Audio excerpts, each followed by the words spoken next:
Pronto. Então, boa tarde, pessoal. Tudo bom? Boa tarde, tudo bem? Boa tarde. Boa tarde, professor. Boa tarde. Boa tarde. Boa tarde. Estão cumprindo o prometido, né? Que é falar durante a aula. Mas vamos lá. Então, na nossa última aula... Calma aí, cadê o PowerPoint? Na nossa última aula, a gente estava falando da construção de Z, beleza?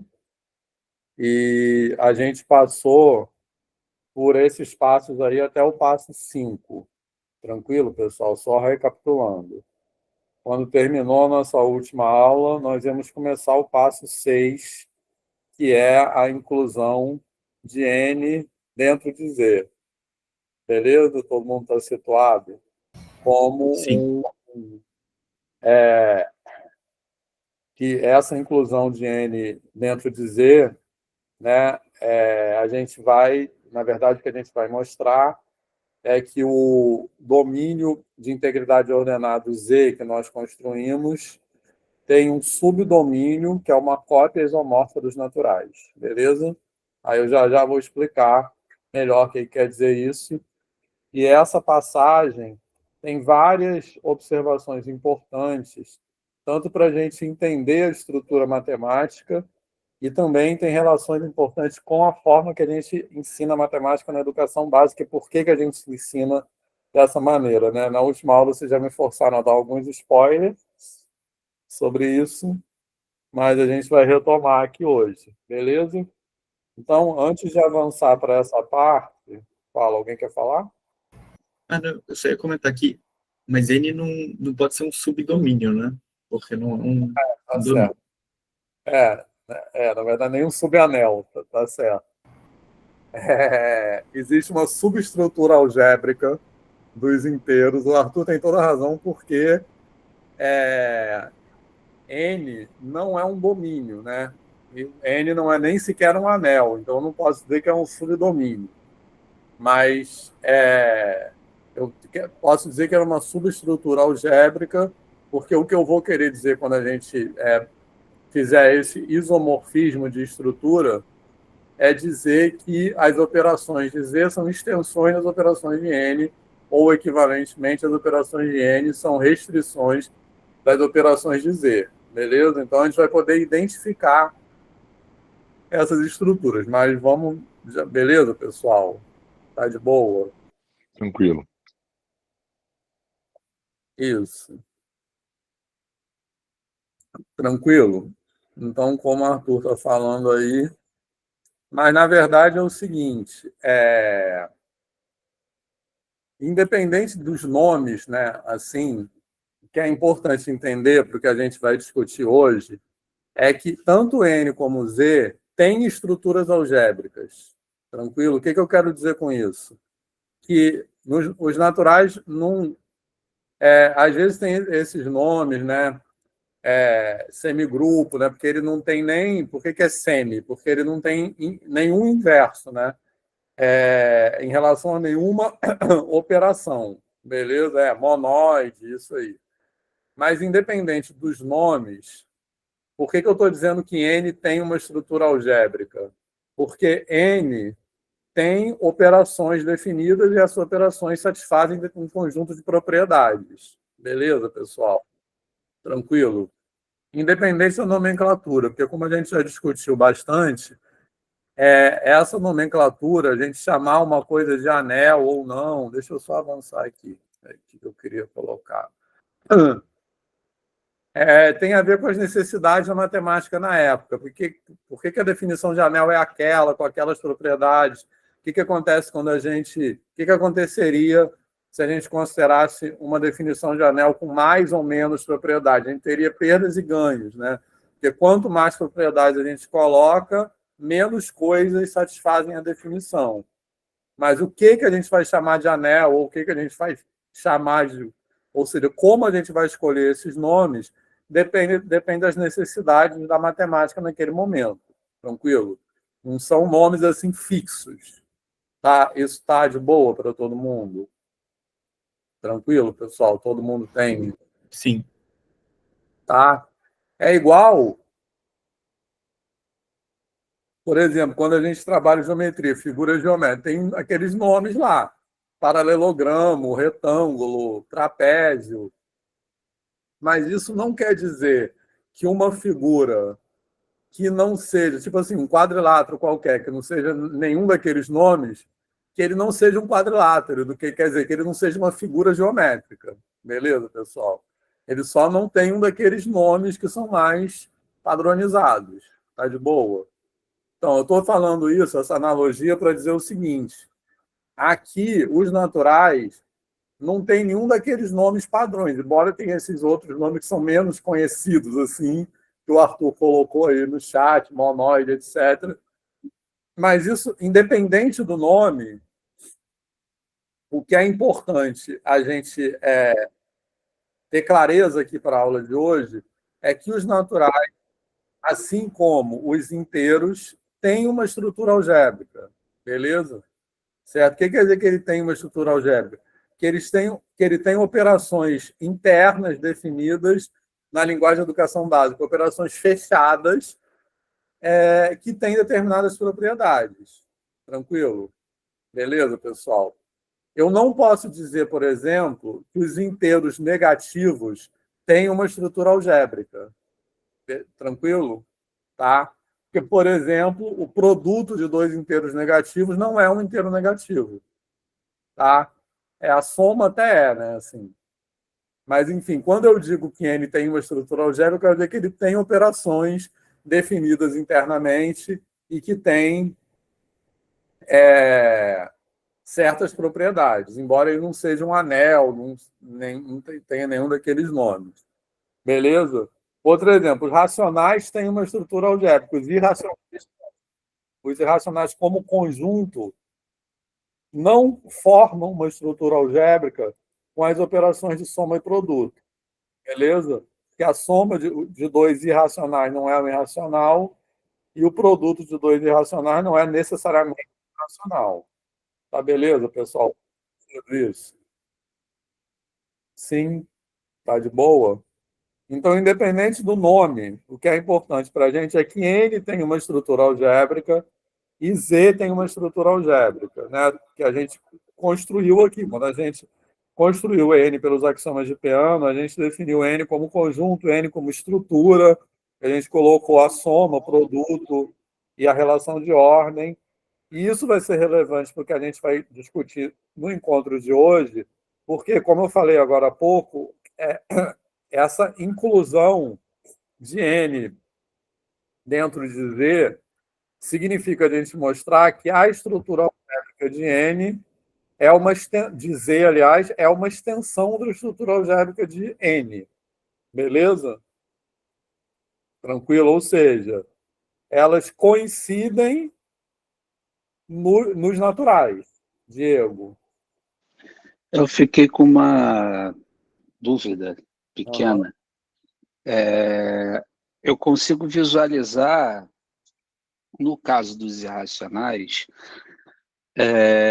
a questão do produto. Né? Por exemplo, a raiz de 2 vezes a raiz de 2 é 2, né? Que é o natural. Né? Ele, além de racional, né? Ele é inteiro e natural. Certo? Uhum. Mas no caso da soma... Raiz de 2 mais menos raiz de 2, que é 0. Ah, sim, perdão. Verdade. Beleza, pessoal? Ciclos opostos. Isso aí.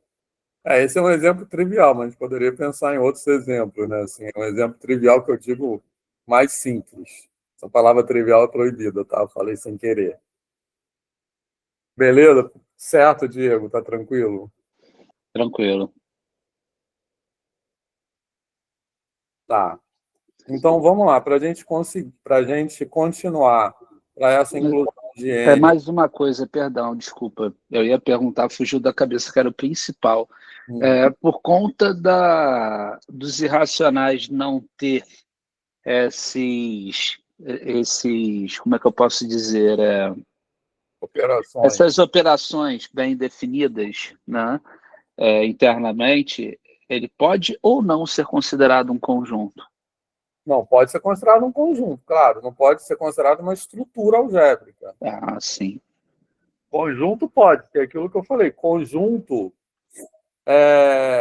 Um conjunto é definido exclusivamente pelos seus elementos. Beleza? Beleza.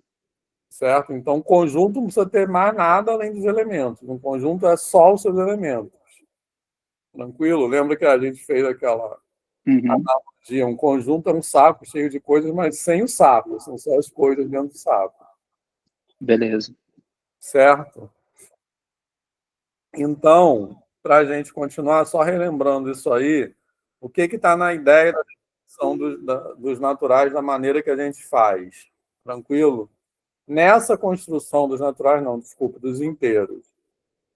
Recapitulando, tá? Nessa construção dos inteiros por classe de equivalência, a gente está, basicamente, construindo, assim, conceituando um número inteiro como uma classe de subtrações equivalentes, tá de boa? Aquela ideia que a gente discutiu. Quando a gente, uma maneira de pensar é a seguinte: quando a gente passa dos naturais para os inteiros, o que a gente quer fazer? O que a gente quer ser capaz de fazer? Subtrair, beleza? Tá? Ou, equivalentemente, a gente quer incorporar os inversos aditivos, que os naturais não têm. Tranquilo? Tá? E aí, por que para fazer isso, a gente precisa dessa noção de equivalência, sobre a qual nós falamos bastante na aula passada? Porque a gente precisa identificar as subtrações equivalentes como um objeto só, tá? Que é o que estava aqui no slide anterior. Beleza? A gente quer... Slide anterior não, esse aqui. A gente quer, por exemplo, que 7 menos 9 e 2 menos 4 sejam o mesmo objeto, né? Que a gente vai chamar de número inteiro, beleza? Que no final das contas vai ganhar o nome de menos 2. Mas muito antes dele ganhar o nome de menos 2, por isso a gente define dessa forma, e a gente tem Z como conjunto quociente, mas a ideia dessa definição é essa aí que está no slide, beleza? Então a gente pensa, quer dizer, a gente vai construir um número inteiro como uma classe de subtrações equivalentes. Beleza, pessoal? Tranquilo?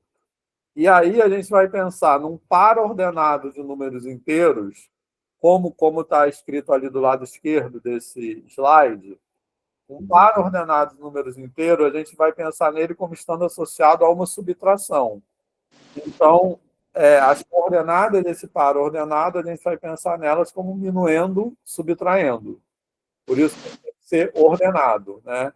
E por isso que o conjunto onde a gente vai definir essa relação de equivalência é N cartesiano N. Tá de boa isso? Só recapitulando. Beleza? Ronaldo? Boa tarde, desculpa atraso aí. Boa tarde. Tudo bem. Tudo bem, pessoal? Deixa eu botar Tudo aqui. tranquilo. Tá. Eu fiz uma lista de presença aí para vocês botarem o nome, tá? Botei o link aí no chat. Tranquilo? Então a gente tem que ter isso bastante em mente para o que a gente vai falar agora, né? E a definição também, né? Que é isso aí. A gente vai... Essa é a equivalência, né, que a gente considera. Então, a gente vai considerar que dois pares de números naturais, A, B e C, D, são equivalentes, como A mais D é igual a B mais C. E isso, no final das contas, vai ser a mesma coisa que dizer que A menos B é igual a C menos D. Beleza, pessoal? Só que a gente não pode falar, a gente não pode escrever dessa forma, porque A menos B é exatamente o objeto que não existe ainda e que a gente quer definir. Então, não existe A menos B para a gente, nesse momento da construção formal, né? A menos B não está definido formalmente, por isso que a gente escreve assim, tá de boa? Certo? Então, lembrando que a definição da equivalência que a gente vai usar é essa aí. A subtração AB é equivalente à subtração CD, ou par AB é equivalente ao par CD, C, A mais D é igual a B mais C. Tranquilo? Certo? Uhum. E aí eu acho que ajuda pensar na analogia, que é o que a gente vai falar em seguida, Dos que é meios extremos. dos meios dos extremos, que é mais familiar para a gente, tá? Uhum. Certo? Que quando a gente construiu os racionais, que vai ser hoje ainda, é muito análogo a isso, né? Então a gente vai ter AD igual a BC. Então dizer que AD igual a BC é a mesma coisa que dizer que A sobre B é igual a C sobre D. Tá? Então é totalmente análogo isso aí. Tá de boa, pessoal, isso? Sim. Então vamos... Ah, alguém quer falar? Tá, então vamos pular aqui, para lá para onde a gente estava. Isso aí tudo a gente já falou. A construção de Q vai ser relâmpago, tá?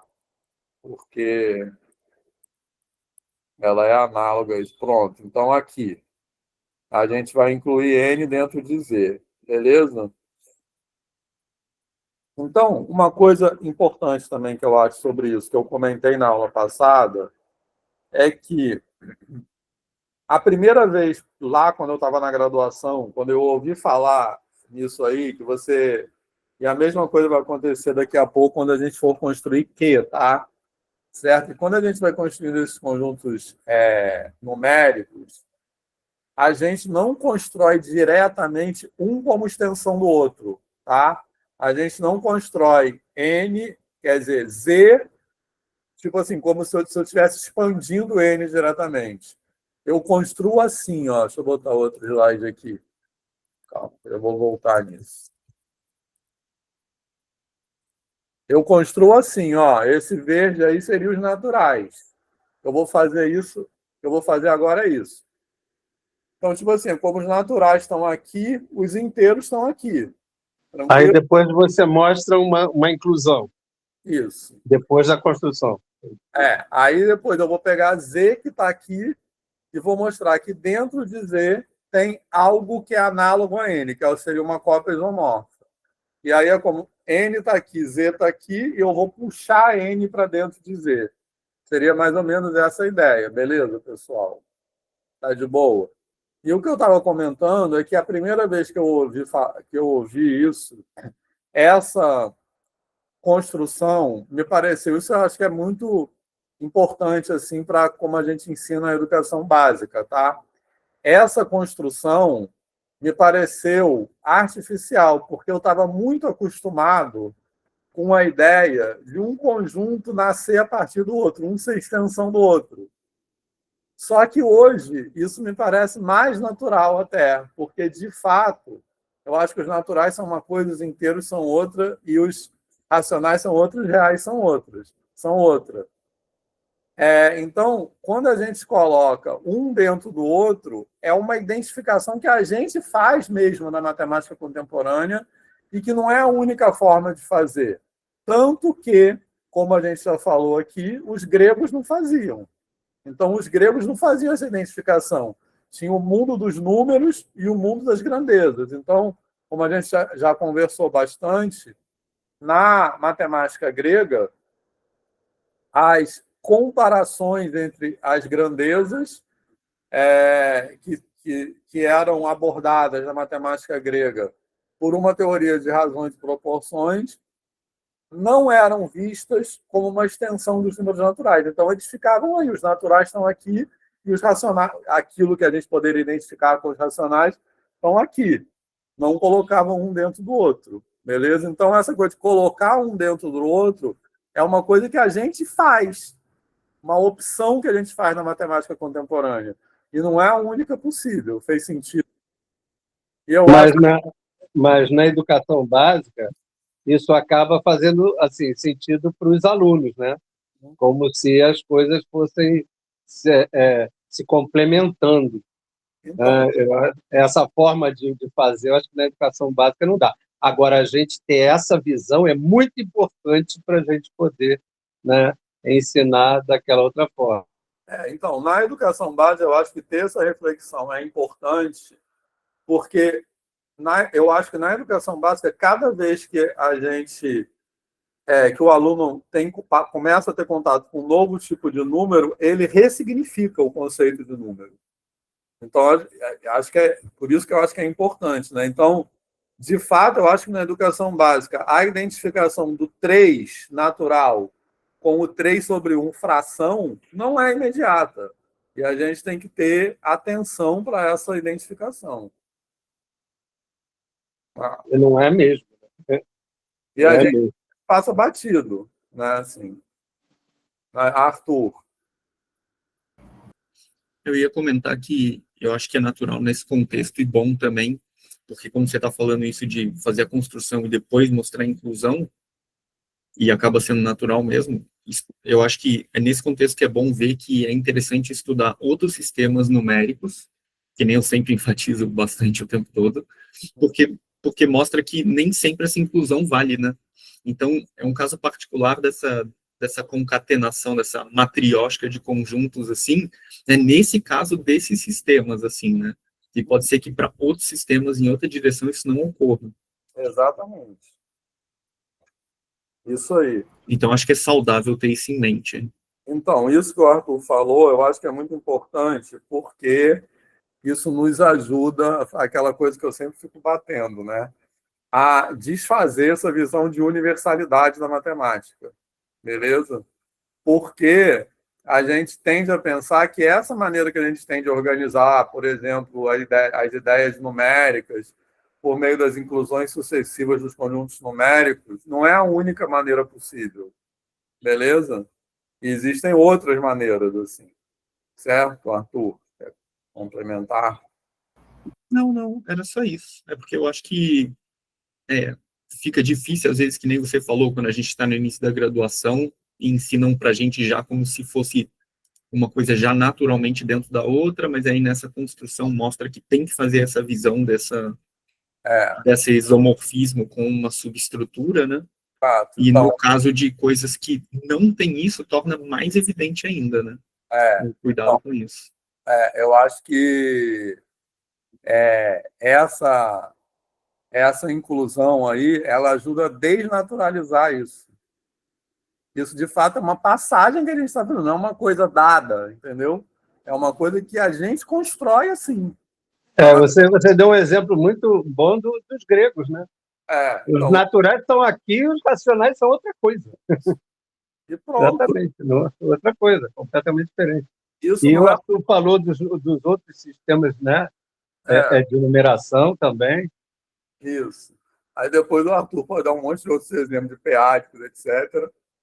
Mas na matemática grega, nesse exemplo, eu acho que é isso, era diferente disso aí, e essa diferença não é uma deficiência da matemática grega. É outra maneira de entender o mundo. Beleza? Certo? Não era assim porque eles não atingiram, questão não, beleza? Que é o discurso que às vezes a gente faz. Como se fosse nós somos mais evoluídos do que É, aquela matemática não era evoluída o suficiente, nada a ver. Né? que eles não consideravam uma razão um número porque eles não chegaram, não atingiram o lugar onde a gente está. Né? O discurso na historiografia mais convencional era esse, né? E agora esse discurso está sendo desconstruído, né? E eu acho que hoje mesmo também poderia mostrar como é uma coisa em discussão, porque tem gente que falaria que infinitesimal não é número. E tem sistemas que é número. Quer dizer, então o que é número, né? Então é uma coisa que fica em discussão. Tem coisas infinitas que podem ser números ou não, dependendo do seu gosto, né? E tem até uma frase do Robinson muito boa, do Abraham Robinson, né, que construiu os números hiperreais. Ele falava assim, se eu não me engano é isso, mas depois eu ponho lá no negócio que nem eu sempre faço. Ele falava, sistemas numéricos são que nem estilos de cabelo. Entram e saem de moda. O que é importante é o que está por baixo. E ele era careca. Ah, bacana. É, Então, é isso. Beleza? Então, infinitésimos, né? Assim, por que que tem gente que defende com unhas e dentes, né? Assim, mas por que que isso não é? Poderia ser isso. A gente poderia ter toda uma matemática construída em cima dos infinitésimos. É, e outro exemplo mais assim, quaterno. Por que que a gente chama complexo de números e não chama quaterno de números? É arbitrário isso. Fala, Arthur. Não, e assim como tem tipos de infinitos, tem tipos de infinitésimos, né? E pode ser que eles tenham compatibilidade ou não. Inclusive, eu acho que é uma coisa que ainda está em pesquisa e em discussão, a relação dos surreais com os hiperreais, assim. Então, de qualquer maneira, tem outros sistemas, tipo, sei lá, os números duais, eu posso pegar e... Qualquer cara não arquimediano vão ter infinitésimos e não necessariamente eles são compatíveis em algum sentido, né? Então, tem tipos de infinitésimos também, né? Bacana. Números surreais eu não sei nem o que é, mas enfim, depois. Depois eu conto, é legal. Eu quero que você conte. Beleza, pessoal? Tá, então voltando aí. Então, o que que a gente vai fazer? Tá? Só para a gente também não se perder, agora eu estou pensando assim, eu estava falando de fora do formalismo, agora eu estou entrando no formalismo de novo, tá? Então, dentro da construção formal, o que que a gente tem? Qual é o momento que a gente está? A gente tem os inteiros construídos já, porque eu estou escrevendo ali, ó, Z mais vezes relação de ordem. Então, o que significa isso? Que eu já mostrei, né, na nossa aula aqui, a gente pulou vários passos várias demonstrações, que seria insuportável fazer todas as demonstrações. Mas eu estou considerando que a gente já demonstrou que Z mais vezes relação de ordem é um domínio de integridade ordenado, beleza? Ou seja, que ele é um anel comutativo com unidade sem divisores de zeros e ordenado, né? E N também, a gente já demonstrou todas aquelas propriedades de N. Tranquilo? Então, a gente já tem essas duas estruturas com todas as suas propriedades estabelecidas. Só que, para a gente, por enquanto, uma não tem nada a ver com a outra. Uma está em um lugar, a outra está em outro. Beleza? Aí, o que a gente vai mostrar? A gente vai mostrar que existe um subconjunto de Z, uma subestrutura de Z, melhor dizendo, que é uma cópia ordenada, uma cópia isomorfa de N. Tá? E aí, que subestrutura de Z é essa? É essa aí que eu estou chamando de N barra, que a gente pode pensar nela como os inteiros positivos, digamos assim, né? Pode usar esse nome assim. E quem é essa subestrutura de Z? É o conjunto dos números inteiros na forma n,0, beleza? O que é n,0? São as subtrações, n é um número natural, beleza? Então, são as subtrações equivalentes a n menos 0. Tá de boa, pessoal? Certo? Então, por exemplo, quem são os elementos que formam esse conjunto n barra? O elemento, sei lá, 3, 0. Tranquilo? Certo? 3, 0 é o quê? É o resultado da subtração 3 menos 0. Tranquilo, pessoal? Tá de boa? E quem está nessa classe do 3, 0? Fala outro elemento que está na classe do 3, 0. Por exemplo, o par 5, 2. Concorda? Tranquilo, pessoal? Certo? Só para lembrar que 3, 0 é uma classe. Tá de boa? Tá? Eu ia citar o seguinte, né? O 4 menos 1. 4 menos 1 também. Isso, beleza? Então, o 3, 0 tem, obviamente, é uma classe que Uma tem, classe de equivalência, né? Tem vários representantes. tem vários representantes, exatamente. Então, quem é esse N barra? É o 0, 0, 1, 0, 2, 0, 3, 0, 4, 0, 5, 0, etc. E cada um desses, como o Ronaldo falou, é uma classe com vários representantes. Diego. Diego. Professor, eu tive pensando nisso, né, nesse procedimento de construção, não da maneira formal que nós vemos, né, mas daquela forma que o senhor mostrou para entendermos, né? Eu estava refletindo quanto a isso na educação de base, né, no ensino fundamental. Eu fazer essa construção e mostrar toda aquela classe de equivalência, sei lá, por exemplo, 1 menos 3, 2 menos 4, é uma classe de equivalência que chamamos de menos 2 e assim vamos construindo os inteiros através dos naturais. Sim. Até, Isso. até porque penso eu, os colegas podem discordar, né, que, por exemplo, para o fundamental é muito complicado a gente colocar muita formalidade, muito rigor, né? Não, com certeza. Não dá para colocar, né? Assim. Mas um ponto que tem a ver com isso que eu quero falar, que não tem nada a ver com colocar o formalismo matemático, né? Assim. Sim.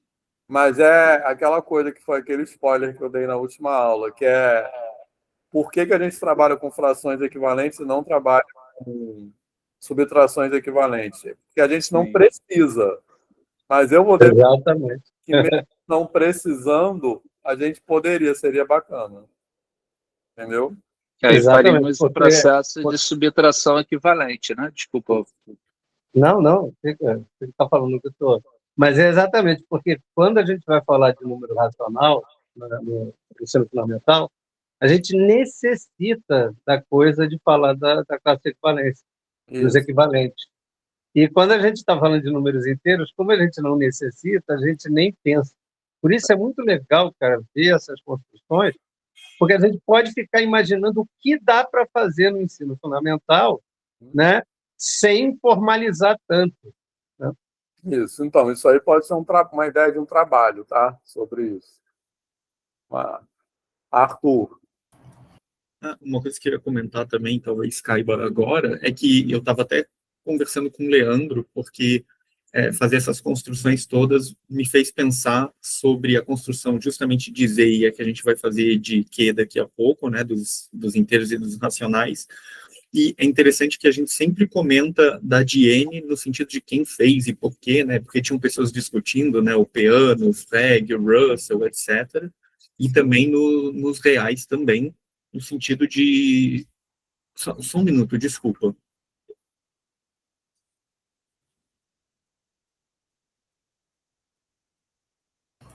Desculpa, gente, aula em casa tem outros fatores, né? Enfim, e dos reais também a gente sempre fala, né? Do Cantor construindo, do Dedekind, etc. Nossa, desculpa isso. Mas eu fiquei perguntando, dos inteiros e dos racionais, né? Por que alguém tentou construir e quando? Porque eu até entendo querer construir os naturais no sentido de fundamentar axiomaticamente, ou dos reais, porque tem uma sofisticação analítica envolvida, mas dos inteiros e dos racionais, né?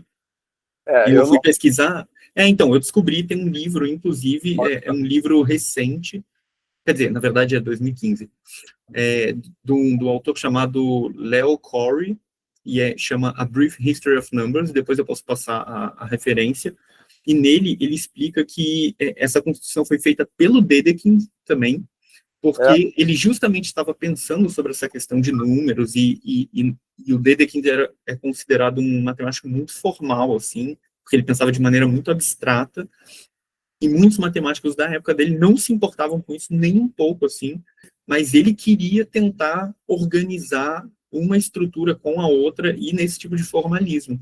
E aí ele viu como o Hamilton construiu os complexos como pares de reais, e aí ele tomou essa ideia pensando, poxa, será que, dado que já tem os naturais, né, via os axiomas de Peano, não daria para construir? Primeiro ele pensou nos racionais como pares de inteiros, que é o que a gente vai fazer depois, e aí depois ele viu que dava, do jeito que a gente vai fazer, e aí ele pensou, poxa, então eu vou tentar também nos inteiros via os naturais. E ele viu que deu tudo certo e direitinho, assim. Então é daí que vem. E depois eu posso passar a referência de quando ele fez isso. Eu quero, claro. Mas é que nunca falam quem foi, assim. Então, e foi super difícil de achar essa referência. Eu não sabia também isso. Também nunca tive curiosidade de procurar. O Arthur é mais curioso. Eu não tinha nem pensado nisso, assim. Eu só pensei que a gente está vendo de novo. Só reforçando, o livro do Léo Corey, que o Arthur falou, ele é muito interessante de ler, porque ele não aborda só essa questão do... Ele aborda toda uma formação de números, e é importante ver que ao longo da própria história, o pensamento sobre o número mudou. E aí, quando a gente está aqui debatendo em sala de aula, que existem certas barreiras que os alunos têm que superar na educação básica, a gente tem que contextualizar que nós, enquanto humanidade, demoramos assim, alguns séculos para superar essas barreiras que a gente está tentando impor aos alunos superarem em um intervalo de poucos anos, sabe qual é? Então, eu reforço a indicação do livro, porque vale muito a pena para a gente repensar essa questão de, tipo assim, o que é um número e como é que o número se insere dentro desse estudo da matemática, porque a nossa própria visão de matemática acaba sendo limitada por essa questão. Então, duas observações muito importantes, tá?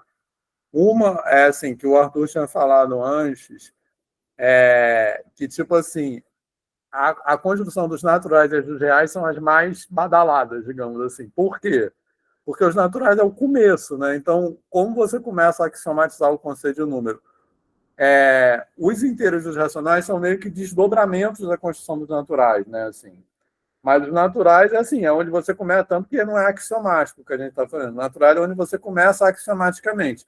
Então, para construir os naturais, ou a gente faz via axioma de Peano, como a gente fez, ou a gente faz a partir da axiomatização de teoria de conjuntos, né? Então, a construção dos naturais, na verdade, era mais difícil que a construção dos inteiros, a construção formal.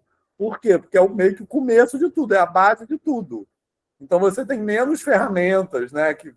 Então, isso torna mais difícil. E a dos reais, por quê? Porque a gente vai falar bastante sobre isso daqui a pouco, nas próximas aulas, porque os reais, quando você passa de Q para R, tem uma peculiaridade muito particular, digamos, né? Assim, que essa construção não pode se dar exclusivamente com ferramentas algébricas, tá? Que é o que eu vou falar aí. Então, os reais têm uma dificuldade, digamos assim, muito maior do que a dos inteiros e dos racionais, beleza?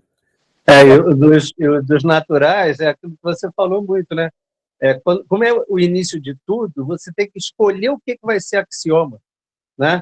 O que é necessário, o que é, sabe, mais básico de tudo para você escolher como axiomas para poder começar a fundamentar e ir evoluindo essa construção, né? Isso aí.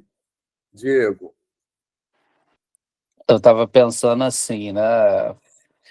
Pensando ainda na educação de base, né? Fazer através do processo de subtração a construção dos inteiros, né? Depois até usar isso para mostrar a questão da cópia, né, dos naturais dentro dos inteiros. Eu consigo também produzir por esse método os próprios números naturais. Então teríamos uma cópia dos números naturais aqui dentro dos inteiros. Por isso que nós dizemos que um está contido no outro. Então, essa coisa da cópia é o seguinte, eu acho que eu defendo aqui, obviamente, não é a gente fazer essa construção na educação básica, tá? Mas o que eu estou defendendo, que tem a ver com o que o Diego falou, é o seguinte, quando o aluno, por exemplo, passa dos números positivos para os números negativos, ele não apenas tem que aprender o que é um número negativo, que é o novo número, digamos assim, com que ele está tendo contato, mas ele tem que ressignificar os positivos. É isso que eu quero dizer. Então, é um novo tipo de número mesmo. Sim. E isso é a mesma coisa fração, né? Quando ele passa dos inteiros para os não inteiros, né? Os números fracionários, ele não só tem que conhecer um novo tipo de número, que são as frações não inteiras, como ele tem que ressignificar os próprios inteiros, que é entender o inteiro como fração, né? E isso tem a ver com o comentário do Leandro, que era a segunda coisa que eu ia falar, que é muito importante, que historicamente, isso tem todo um debate, né? Assim, que demorou, que as pessoas não concordavam sobre as coisas, inclusive, e a gente quer que os alunos aceitem isso imediatamente. Então, como eu sempre tenho falado, né, com base na ideia de matemática problematizada, o aluno que questiona isso tem toda a razão de questionar. E esse aluno é taxado como um aluno mais fraco, muitas vezes. Arthur. Isso em relação ao que o Diego está falando, me fez lembrar de uma coisa que não sei se poderia servir para isso de educação básica também, mas eu acho que seria legal ter, que é meio que uma visualização da construção da classe de equivalência, porque se você monta uma tabela infinita, colocando assim na primeira linha os naturais, 0, 1, 2, 3, 4, etc., e na primeira coluna também, 0, 1, 2, 6, para fazer esses pares aí que tá no slide, né, das classes. Produto cartesiano mesmo. Mas... Isso, um produto cartesiano, só que fazendo uma tabela, você consegue meio que ver onde vão ser as classes que são coisas em diagonal, assim. Então, legal. Às vezes tem colorido na internet, não sei se na Wikipédia tem, eu vou dar uma olhada, mas eu sei que você consegue visualizar claramente que essa classe dessa diagonal representa, por exemplo, na diagonal principal representa o 0, né, que são todos os caras são iguais. Então, na de cima vai representar o 1, na de baixo o menos 1, e assim por diante. Então, você consegue visualizar isso. Né? Vamos estar visualizando isso que ele falou. Enfim, procura aí. Eu vou ver se eu acho aqui. Tá, Diego, já acabou? Sim, sim. Então, Ronaldo. Essa construção da tabela, né, que a gente às vezes até chamava de tabela de dupla entrada e tudo no ensino fundamental, é muito legal, porque eles vão vendo, né, essa coisa como o Arthur falou, da classe de equivalência. Mas o que eu queria falar é mais do que o Léo falou. O que acontece? A humanidade levou, sabe, milênios para lidar com sistemas de numeração, com números. Então, assim, quando eu via a aflição, porque eu já dei aula, inclusive, no antigo primário, durante 8 anos da minha vida. Então, eu via a aflição dos alunos em relação a isso. E eu tentava não banalizar essa dúvida, né? Porque, não, mas são números, é fraçãozinha. Fraçãozinha não. Que fraçãozinha? Esse linha, então, é horroroso, né? Nada de fraçãozinha, é difícil deles perceberem, né? E a humanidade levou muito tempo para perceber tudo isso. Exatamente, é isso aí. Eu achei uma ilustração que eu coloquei aqui no chat, que é uma que tem na Wikipédia, não é colorida, que nem eu falei, mas passa a ideia. Depois eu vou fazer uma bonitinha e botar nesse slide aí. Já tinha pensado nisso, só que eu esqueci. Então, eu acho que para a própria discussão de relação de equivalência é legal ver isso, porque como você vai pegar um conjunto cartesiano né, para fazer uma relação binária, você está pegando subconjuntos, e aí você vê que, por exemplo, a igualdade é a diagonal, né, exatamente. Se você preencher marcando assim quais são os caras que estão relacionados com um X, né, então a igualdade é exatamente a diagonal. E no caso você poderia pegar a mais grossa, de todas, assim, que seria marcar todo mundo e todo mundo se relacionar com todo mundo. Então, o truque é ter um equilíbrio entre o quase nada e o quase todo, que é o que a gente está fazendo aí, né? Mas depois eu vou fazer um coloridinho. Bom, mas então, continuando aqui. Então, voltando a falar dessa cópia isomorfa, né? A gente identificou dentro de N algo que a gente vai dizer que é uma cópia de... Desculpe, dentro de Z, algo que a gente vai dizer que é uma cópia de N, que é esse N barra. Todo mundo já se familiarizou com quem é esse N barra? Beleza? Tranquilo? Então, na verdade, N barra é o conjunto formado pelas subtrações que tem resultados que são números positivos. É isso, basicamente. Beleza? E a gente vai identificar isso com N. Então, o que quer dizer identificar? Como eu estou colocando aí, ó. De um lado tem o N, o conjunto N, que é esse aqui, que já está construído. Vocês veem o meu cursor aí? Sim, dá para ver. Sim. Então, esse aqui, ó, o N, que já está construído, e esse N barra que é um subconjunto de Z, que também já está constituído, que eu acabei de definir quem é ele. Então, de um lado tem os elementos de N e do outro lado tem os elementos de N barra. Beleza, pessoal? Tranquilo? Então, tipo assim, o 30 barra, que a gente falou agora há pouco. Então, de um lado tem o 30 barra, do outro lado tem o 3, que é um elemento de N. De um lado tem o 40 barra, do outro lado tem o 4, que é um elemento de N. Beleza, pessoal? Então, o que eu estou dizendo com isso? Eu estou dizendo que para cada elemento de N tem um elemento de N barra associado. Então, eu estou fazendo uma associação 1 a 1, ou seja, uma bijeção. Tranquilo? Então, eu estou dizendo que tem o 0 está associado com 0 barra. O 1 está associado com 1 barra. O 2 está associado com 2 barra. Então, com isso eu estou dizendo, assim, sem detalhar a demonstração, mas eu estou argumentando que existe uma correspondência 1 a 1 entre os elementos de N e os elementos de N barra. Tá de boa isso, pessoal? Tá fazendo sentido? As pessoas que estão caladas. Tranquilo. Maria Tereza. Sim. Não, eu ia mandar um joinha e cliquei errado. Tá. Beleza, pessoal? Beleza. Mas a gente quer mais do que isso, porque o que a gente quer, por enquanto, tem uma bijeção.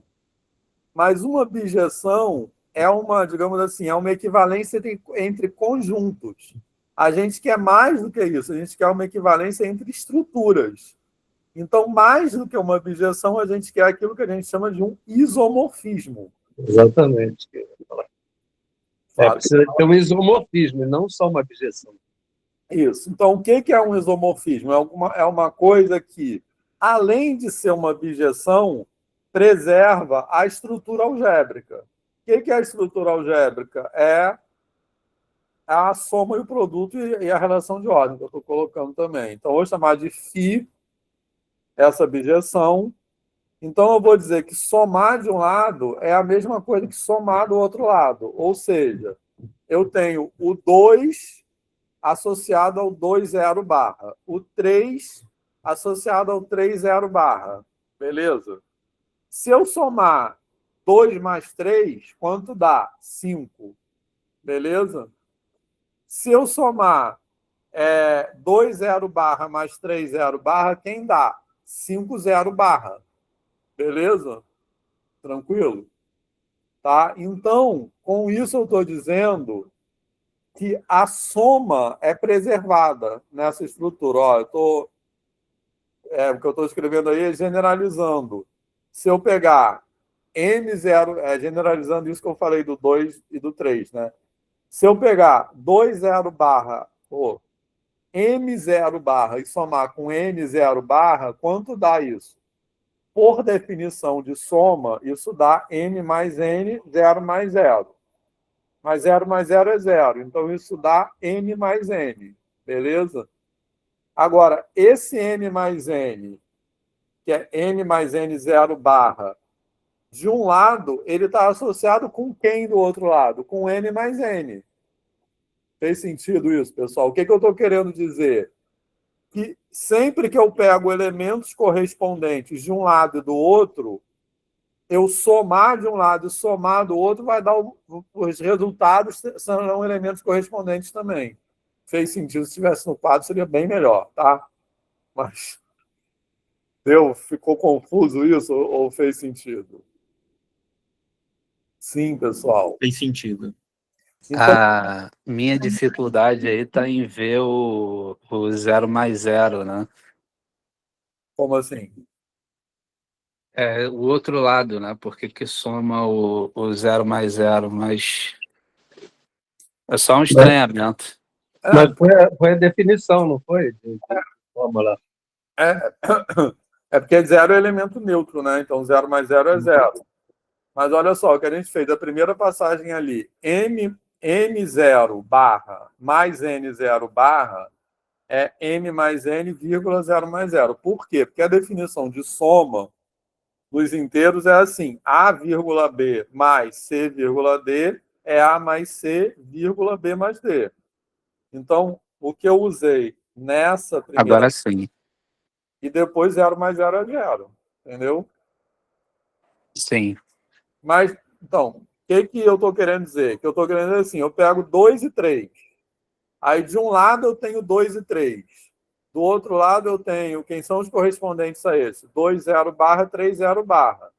Se eu somo do lado esquerdo 2 mais 3, quanto dá? 5. Se eu somo do lado direito os correspondentes a esse, que são 2, 0, barra, 3, 0, barra, quem dá? 5, 0, barra. Agora, 5, 0, barra corresponde a exatamente aqueles 5 do outro lado. Beleza?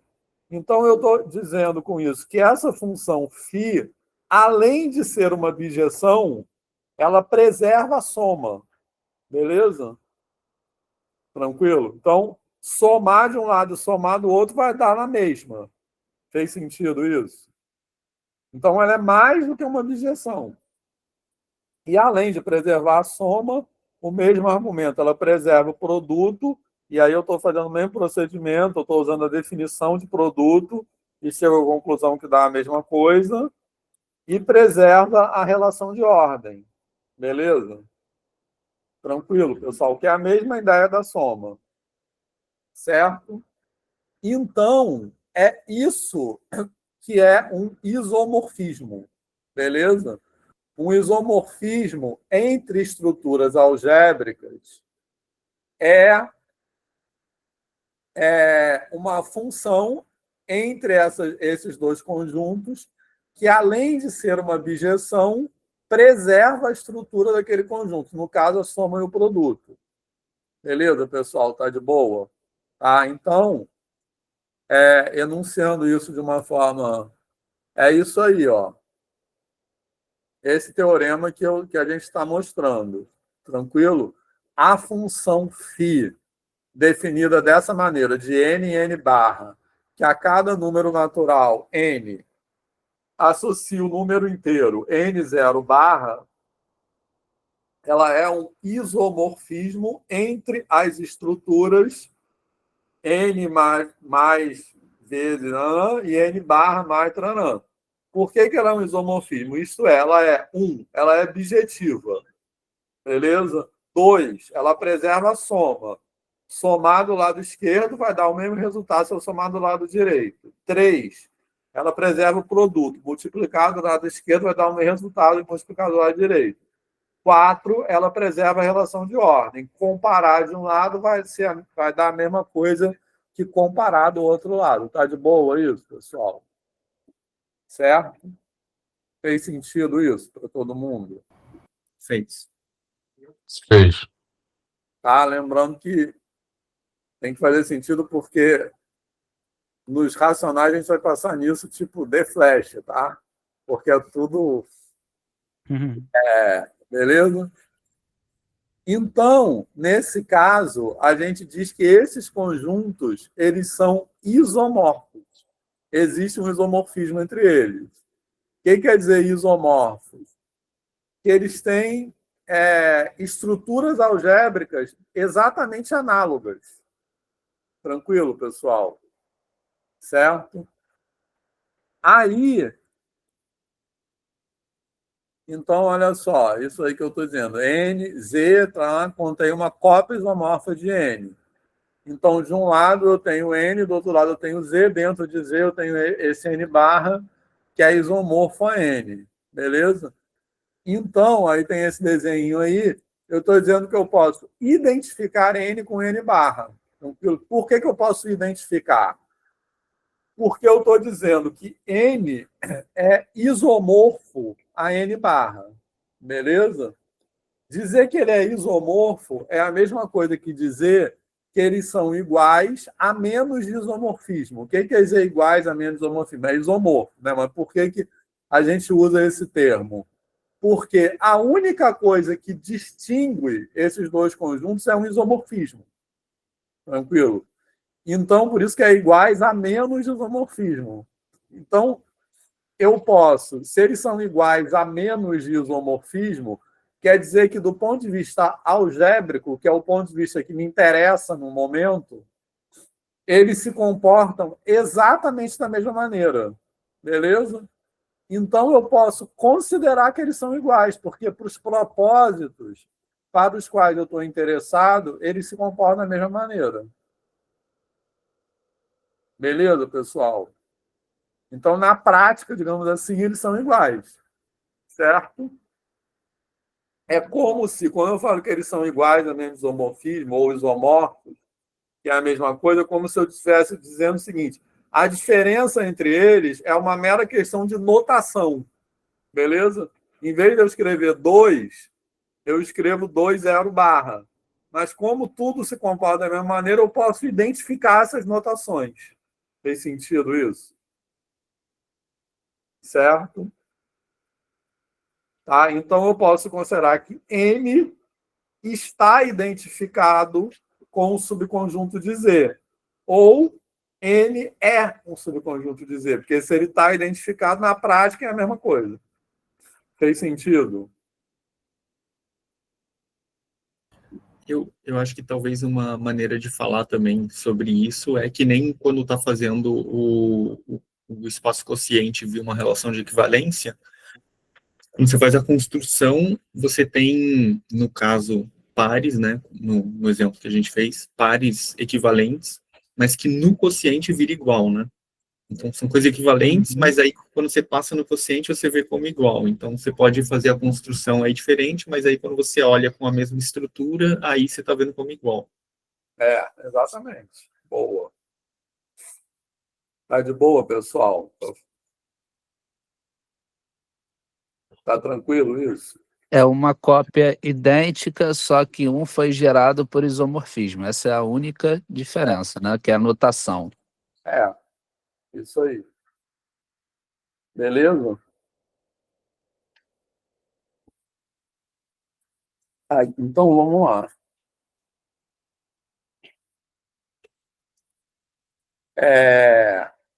Bom, então, com isso, eu estou na... então agora essa observação, que é importante. Agora faltou até uma vírgula ali. Mas eu posso usar os mesmos símbolos, tranquilo? Porque dizer e faltou várias vírgulas aqui, agora que eu vi. Entre o mais e o vezes ali, ó. Mas, enfim. Por que dizer que eles são isomorfos, né? Dizer que N é isomorfo a um subconjunto de Z, eu quero dizer o seguinte, que nesse subconjunto que está identificado com N, as operações de Z coincidem com as operações de N. Foi isso que a gente demonstrou. Preserva a soma, preserva o produto. Beleza? Tranquilo? Certo? Então, agora, como essas operações, o isomorfismo identifica essas operações, não preciso mais usar 2 símbolos diferentes. Beleza, pessoal? Eu estava dizendo, que eu falei na última aula, que eu tenho que usar um mais com bolinha, outro sem bolinha, porque eu tenho 2 operações de soma. Agora, eu tenho 2 operações de soma, mas uma é a extensão da outra. Então, eu posso abandonar essa diferenciação dos símbolos. Beleza? Porque funcionam da mesma forma, né? Exatamente. Então, agora eu vou considerar assim, tá? N dentro de Z. E agora um símbolo só. Bom, aí é só um desenho. Bom, é um desenho para representar isso, assim, de isomorfismo de anéis, mas enfim, eu tenho a soma de um, a soma do outro, mas isso não. Olha só. Bom, agora a gente vai demonstrar esse teorema aqui, que é muito importante para aquilo que eu já dei spoiler na aula passada, que foi dizer o seguinte, porque agora é o seguinte, a gente está quase chegando naquele Z familiar, tá? O que é o Z familiar? Tá, gente? Como é que é o Z que a gente conhece, assim? Que é como é que é na nossa cabeça o conjunto dos inteiros? são os naturais com sinal de menos, não é isso? Que é o conjunto dos inteiros. Beleza? Uhum. Tranquilo? Então, a gente vai demonstrar o teorema que diz isso. Certo? Tranquilo? E é aquilo que eu falei na aula passada. Aí que está, quando a gente fizer os racionais, não existe uma analogia nesse ponto. Tranquilo? Beleza? Então, vamos lá. O que eu quero dizer com isso? Ó, então, nesse teorema, eu estou dizendo o seguinte. Eu vou pegar um número inteiro qualquer. O número inteiro, para mim, ainda é um AB barra. Beleza? Certo? Então, o número inteiro, para mim, ainda é uma classe de subtrações equivalentes. Está de boa? Uhum.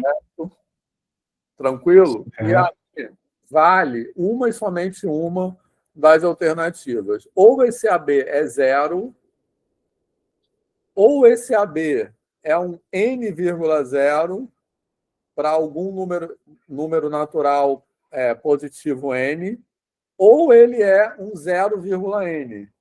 Tranquilo? Certo? Então, o que eu estou dizendo? O que é o AB barra? É uma classe de subtrações. Tranquilo? Então, eu estou dizendo que essa classe de subtrações só pode ser três coisas. Ou ela é zero, ou ela é uma subtração na forma n menos zero, que vai ser um número inteiro positivo, identificado com os naturais, ou ela é uma subtração 0 menos n. Beleza? É o simétrico de um número natural. Tá de boa, pessoal? Eu vou demonstrar isso. Mas todo mundo entendeu o enunciado do teorema? Uhum. Arthur. Eu acho que pela figura lá que eu mandei do Wikipédia, mas que eu estava falando, dá para ver esse teorema justamente pela figura, porque você está falando que, dado um carinha inteiro aí, você pode pegar como representante o cara como tendo zero ou de um lado ou do outro, ou sendo os dois, né? Então, na classe que você tiver, na diagonal que você tiver, pelo desenho do Wikipédia que eu mandei, é só você deslizar todo mundo até para baixo. Então, ou ele vai estar no chão, ou ele vai estar na parede. Então, é uma maneira bem fácil de visualizar a classe de equivalência e mostrar que você está mudando o representante, né? Legal, muito bacana, perfeito. Ou ele vai estar aqui ou vai estar aqui, né? Assim. Isso. Exato. É só deslizar onde você estiver. Todo mundo entendeu isso que o Arthur falou ou não? Tem que ver essa figurinha aí que ele botou o link. Diego.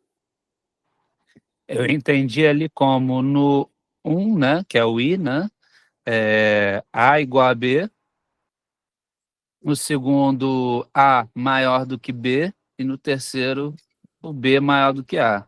Exatamente, é isso mesmo. Então, quando a gente fizer... Espera aí que eu vou abrir o negócio que o Arthur mandou. Olha só, isso que o Diego falou já é a demonstração desse teorema, tá?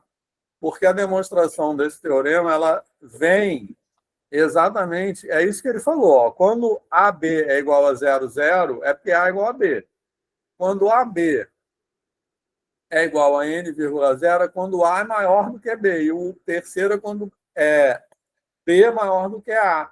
Então, a demonstração desse teorema vem da propriedade de tricotomia da relação de ordem. Tá legal? Se eu pegar dois números naturais, ou eles são iguais, ou A é maior do que B, ou B é maior do que A. Então, vai cair numa dessas três possibilidades. Beleza? Agora, peraí, deixa eu abrir isso aqui. Calma aí. Cadê? Calma.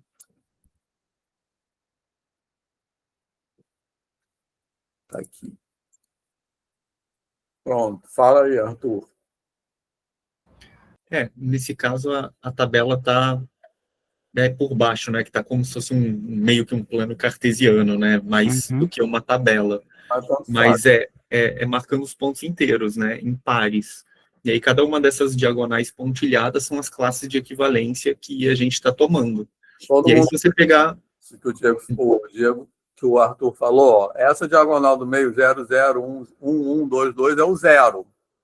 Beleza?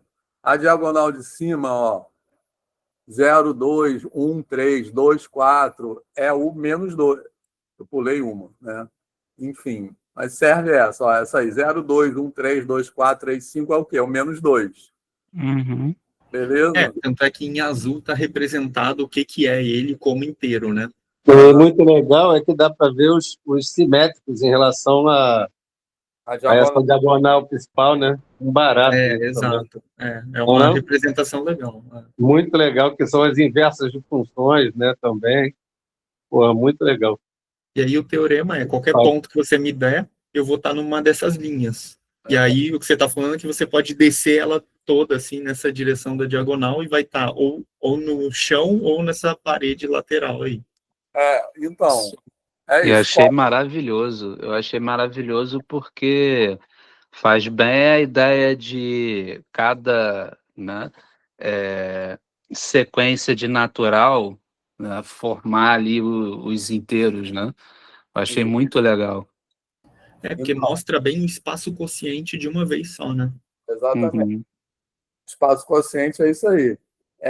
Então, o que o teorema diz é que qualquer par ordenado que você pegar, ou você está na diagonal, que é o zero, ou você está acima da diagonal, que são os negativos, ou abaixo da diagonal, que são os positivos. Beleza? E aí, por exemplo, acima da diagonal, pega aquela linha lá, a primeira linha, a primeira acima da diagonal, que é 0, 1, 1, 2. Então, por exemplo, 3, 4. Você pode baixar ele vai ser equivalente ao quem? Ao 0, 1. O 0, 1 é quem? O menos 1. Entendeu, pessoal? Então, é isso que o teorema diz. E o bom de fazer a tabela assim é que dá para fazer essa escorregada assim, né? Fica um escorregador, então você escorrega o ponto até para baixo. Isso, legal. E para a parte que está abaixo também, vai estar ali, ó, 1, 0, 2, 0, 3, 0, que são os positivos, né? Pô, Beleza? eu gostei muito também da parte geométrica, né? Porque a simetria em relação a uma reta, de um ponto em relação a uma reta, mostra o simétrico também lá, né? Um barato, um Exatamente. barato. Pois é. Aí depois é só pegar o que está como um eixo N1 e N2, né? E virar assim, aí pronto, vira a reta dos inteiros, né? Exatamente. Um show de bola, muito show de bola. Exatamente. Fazer assim, né? Exato. Assim, você vai fazer assim, Exato. enfim. Muito legal. Agora, voltando aqui para o PowerPoint. Então, a demonstração disso aí é isso que a gente já falou, tá? Se eu pegar... Então, eu vou pegar... O que o teorema está dizendo ali? Ó? Seja AB pertencente a Z, tá? Então, o que é AB pertencente a Z? Esse A e B são dois números naturais quaisquer, beleza?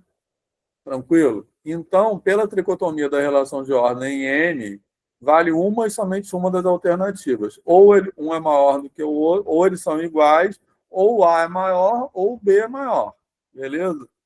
Se eles são iguais... A igual a B, o que eu estou usando é só para dizer que, no caso, isso é equivalente ao 0, 0, beleza? Tranquilo?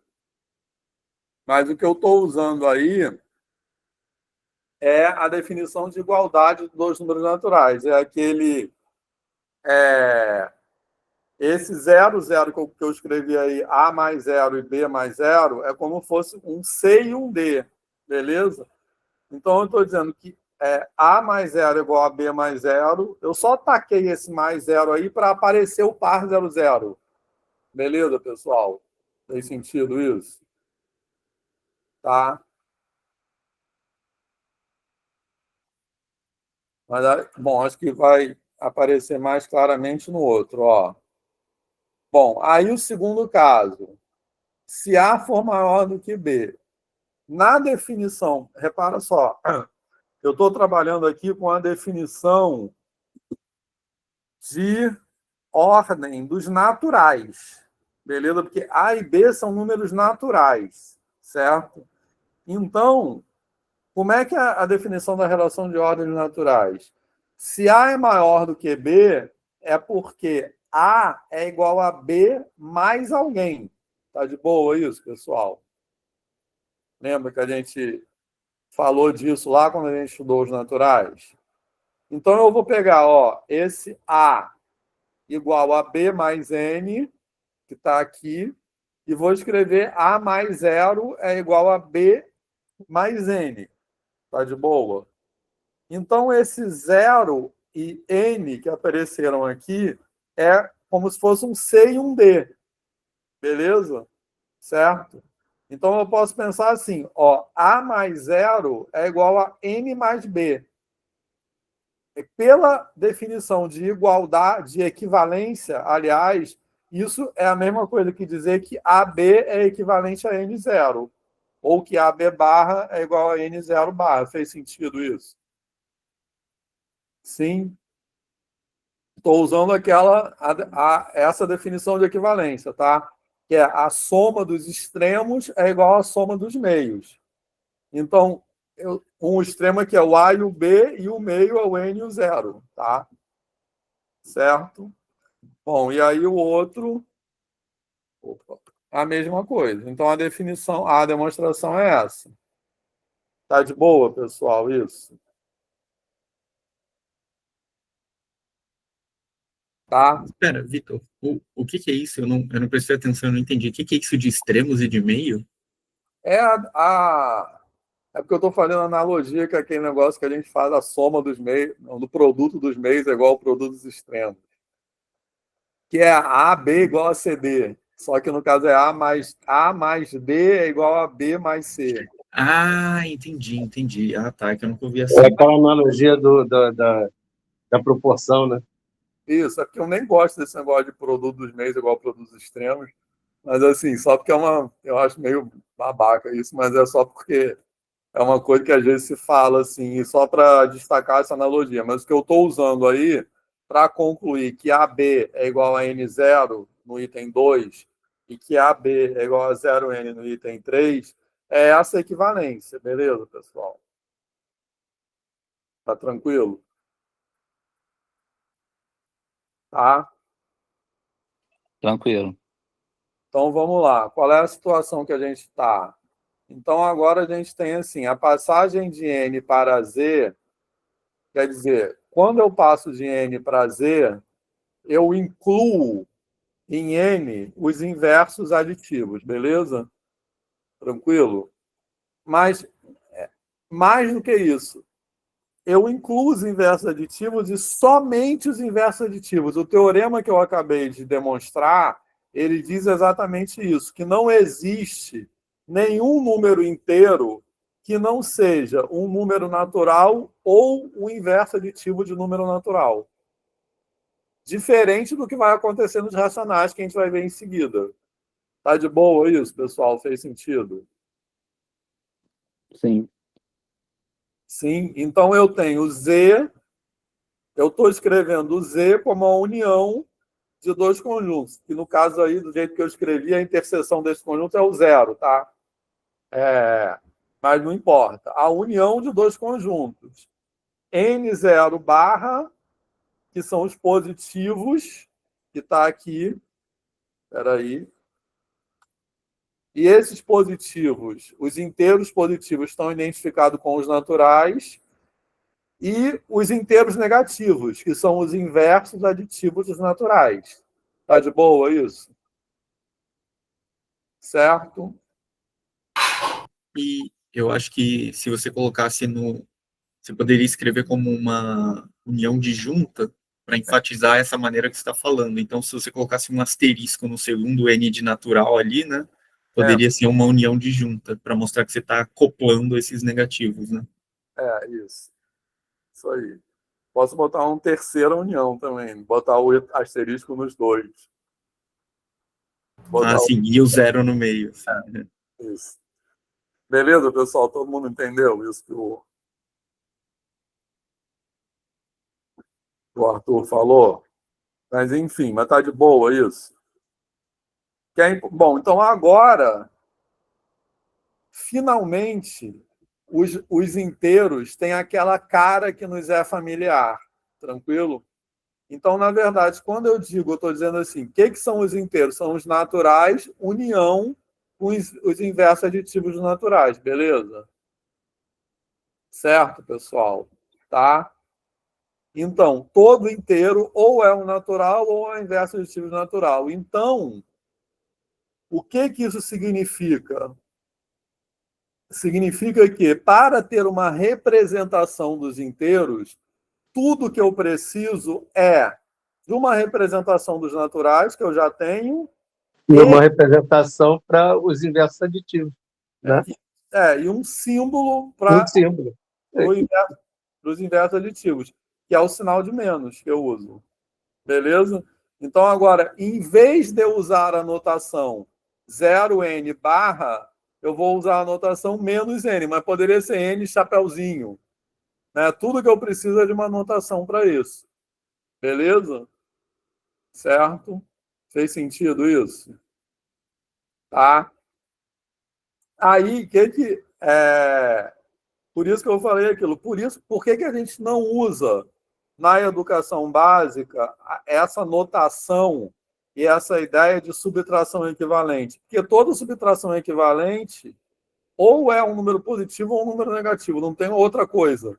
Então, tudo que eu tenho uma notação mais simples. Beleza, pessoal? Certo, Maria Tereza? Você falou, né, que poderia ser chapéuzinho ao invés do negativo. Eu acho que se fosse um símbolo diferente, ajudaria os alunos a confundir um pouco menos, porque assim, o menos ele tem vários significados, né? E aí eles acabam ficando confusos quando que é oposto, quando que é subtração, quando que é negativo. Aí eu acho que se fosse um símbolo diferente, talvez ajudaria, né? Aí, bom, não sei bem responder essa pergunta, mas eu acho que é importante, nesse momento aí que a Maria Tereza está falando, quer dizer, isso que ela falou não é uma pergunta, né, é um comentário, mas assim, que eu acho que é importante, assim, não sei se ter um símbolo diferente ajudaria, mas o que é importante é não passar batido nisso, entendeu? Certo, Tereza? Sim. Tipo, porque a gente taca, o que ela está falando é o seguinte, a gente taca esse menos aí, e esse menos é um monte de coisa, beleza? Certo? E a gente passa batido nisso, assim. E esse menos já era a operação, subtração para os alunos do ensino fundamental, né? E a gente está com menos na frente lá do número e ele que tem um outro significado, né? Então, isso que a Maria Tereza falou pode ser uma ideia interessante, tá? Eu não sei responder, que eu falo que eu não sei, porque eu não tenho lugar de fala, tá? Mas pode ser uma ideia interessante. Mas o que é importante, que eu acho, é não menosprezar o fato de ter outro significado. Por que a gente usa o menos? Porque esse menos n, ele é, na verdade, a mesma coisa que zero menos n, né? Então, ele é o simétrico e também é o resultado de uma subtração. Mas isso não é nada trivial para os alunos, e a gente trabalha como se fosse trivial. Então, agora tem uma fila: Diego, depois Leandro, depois Giovanni. Eu lembro que nas aulas de fundamentos de funções e conjuntos da professora Fusaro, o, o, o professor que estava acompanhando ela, né, comentou que existia a notação, ao invés de -5, por exemplo, OP5, né? Esse OP de oposto de 5, né? Então, quando você fazia, por exemplo, OP de 1 vezes OP de 5, ficava OP de 5. Uhum. É o que E eu estou porque falando. no entendimento desse matemático, né? Isso eliminava algumas, principalmente na multiplicação, né? Algumas confusões. Leandro. Então, acerca do que a Tereza falou, eu lembro de uma professora de uma escola que eu acompanhei que fazia umas brincadeiras com, tipo, número doce, número amargo, número salgado, talvez. Para falar dessa natureza do número negativo e do número positivo, ela trazia para um outro lugar, porque, de fato, a confusão que a Maria Teresa relata, ela é muito comum. E aí, ela trazia esse jogo... Oi? O quê? Fala. Não. É que deu eco, que eu achei que a gente estivesse falando. Bem, enfim. E uma outra ideia que eu também já vi era com aqueles blocos lógicos. Eu não sei se alguém conhece esse material. Que são os blocos coloridos de algumas pecinhas de... Eu tenho aqui um livro falando sobre eles. Mas, enfim. Só usa muito para fração, né, equivalente. Isso. E aí ela trabalhava com isso, e aí ela começava a dar outros sabores, e ela falava mesmo de sabores, tá? Outros sabores para os números, porque cada número de cada natureza, incluindo as frações, começava a dar para os alunos mais essa ideia de diferenciar sem ter esse peso do símbolo negativo. Legal. Giovanni. Oi, pessoal, boa tarde. Se tiver ruído aqui, porque eu ainda estou na rua, ainda estou tentando chegar em casa, tá? Só para uma experiência minha, né? Eu acho que tudo isso que o Leandro falou dos sabores é interessante, mas eu não acho legal ter um outro símbolo. Por experiência própria, eu acho que quanto mais símbolos a gente coloca, mais dúvidas eles vão tendo. Eu acho que uma coisa que o Vitor falou que funciona muito bem é não passar batido pela dúvida deles. E é de fato valorizar que eles não vão conseguir pegar o troço logo de primeira e ir trabalhando esses conceitos e essas outras concepções do que é o sinal de negativo, do que é o oposto, porque colocar um outro símbolo implica em ter que explicar esse símbolo, dizer o que ele vai ser e tudo mais, né? E eu acho que o que gera a maior parte das dúvidas é jogado. Se apresenta o número inteiro como só sendo um número negativo. São os naturais e os negativos. E aí depois começam um monte de outras operações envolvendo esses caras. Então o aluno ele não consegue construir para ele o sentido de ter um número negativo e não consegue construir também o que significam esses números, né? Porque esse sinal ele aparece do nada. E aí ele não entende que é um oposto, ele não entende que é subtração. Então fica tudo muito jogado, né? Então acho que trazer essa ideia dos sabores é legal, mas não acredito que trabalhar uma nova nomenclatura, um novo sinal melhoraria também, não. Então, como eu disse, isso é uma coisa que eu não sei opinar porque eu não tenho prática na educação básica, mas eu acho que o mais importante é isso, a gente ter atenção a essa passagem. A gente não passar batido pelo fato de que quando a gente introduz os números negativos, o sinal de menos muda de significado.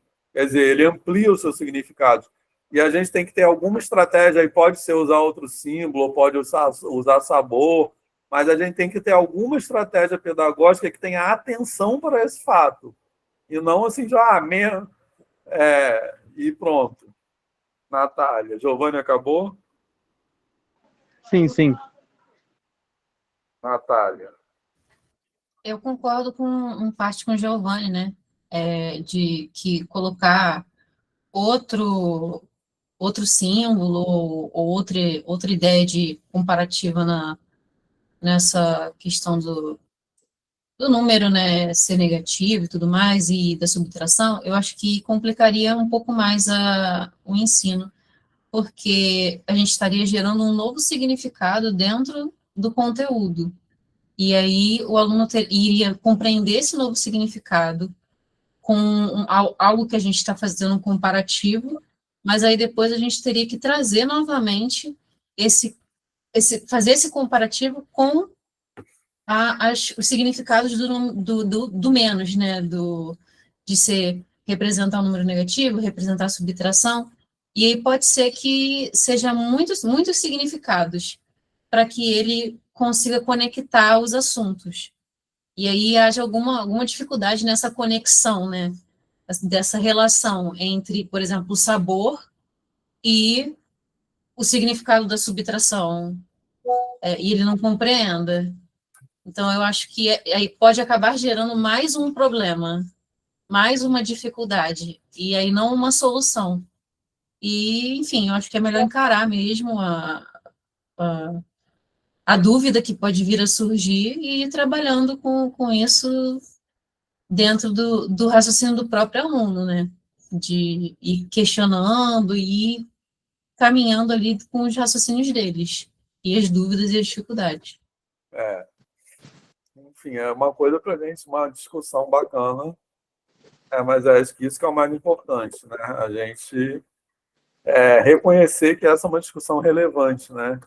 E não uma coisa que assim, que eu sempre critico, pensar que olhar isso como uma matemática rala, né? Uma coisa assim, que não é, tem muitas, acho que um dos objetivos meus nessa disciplina é mostrar que tem muitas questões ali envolvidas.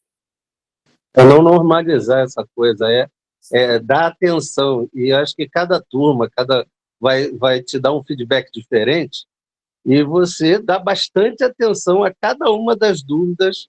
Concordo com ela, que ela falou, porque realmente é encarar que é uma dúvida, ter essa noção bem explícita, né, de que a dúvida é muito legítima nesses casos todos. Não encarar isso como uma dúvida boba, né? Não é uma dúvida boba isso. Beleza?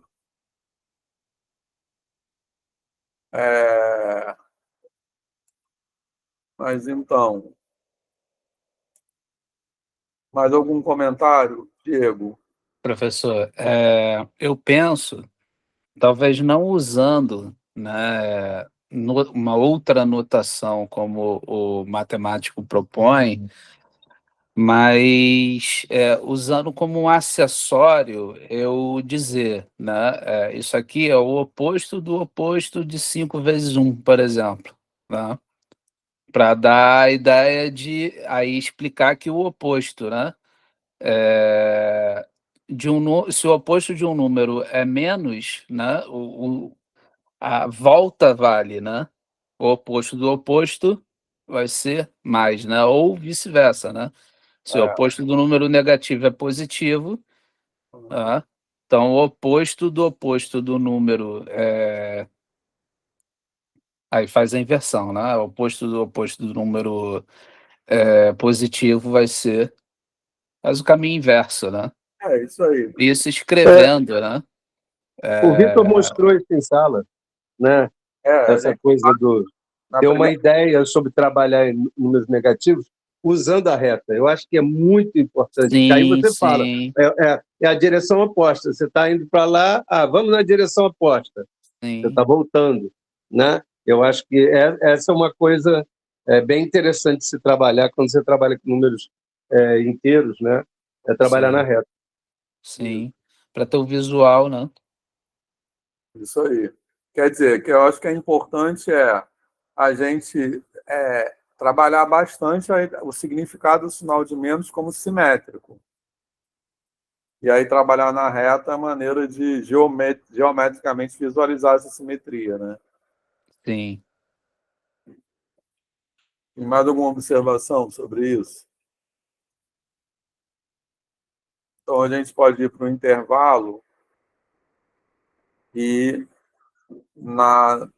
tipo, 10 minutos, tá bom? Então a gente volta 3h15 e aí a gente vai falar da construção de Q, que, como eu falei, vai ser relâmpago, tá? Só porque é tudo muito parecido, né? Justamente essa parte que é diferente. Beleza? Então até daqui a pouco. Até já.